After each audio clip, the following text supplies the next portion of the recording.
প্রিয় ভাইরা, আজকে বাংলাদেশের যে আবহাওয়া এর পিছে বর্তমান সরকারের ব্যর্থতা অবশ্যই রয়েছে।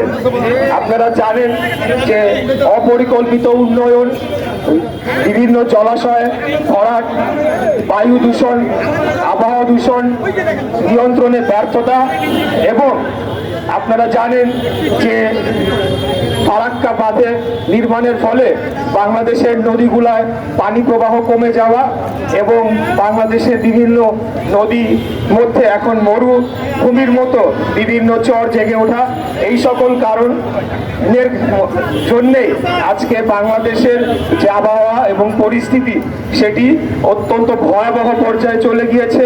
এই সরকার সকল কিছু নিয়ন্ত্রণ করতে ব্যর্থ হয়েছে।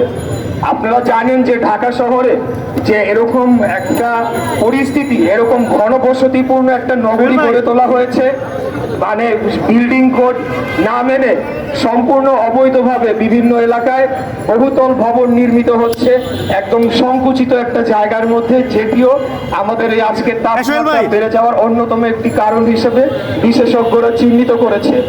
এরই মধ্যে এই সরকারের অত্যাচার নির্যাতনের মাত্রা চরম সীমা লঙ্ঘন করেছে। তারা প্রতিনিয়তই বিএনপি এবং আমাদের নেতা কর্মীদের উপর ভয়াবহ নির্যাতন চালিয়ে যাচ্ছে।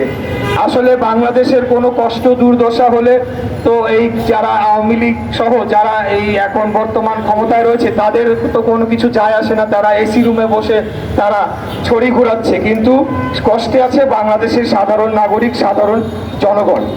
আমি আপনাদের উদ্দেশ্যে বলতে চাই যে এই শহরটা আমাদের, এই দেশটা আমাদের, এই দেশকে রক্ষায় বাংলাদেশের সাধারণ জনগণকে এগিয়ে আসতে হবে। আমাদের কানাডায় বেগমপাড়াও নাই, মালয়েশিয়াতে সেকেন্ড হোমও নাই।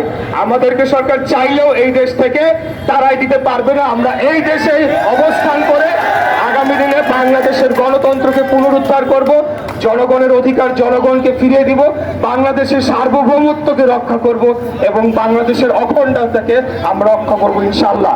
আমি আর বক্তব্য দীর্ঘায়িত না করে আমার যে রিক্সা চালক ভাইরা রয়েছেন, আপনারা বিএনপির শক্তি, আপনারাই জনগণ, আপনাদেরকে সাথে নিয়ে নিম্ন শ্রমিক মেহনতি মানুষদের সাথে নিয়ে আগামী দিনে এই সরকারের পতন ঘটিয়ে আমরা বাংলাদেশকে আবার মুক্ত করবো ইনশাআল্লাহ।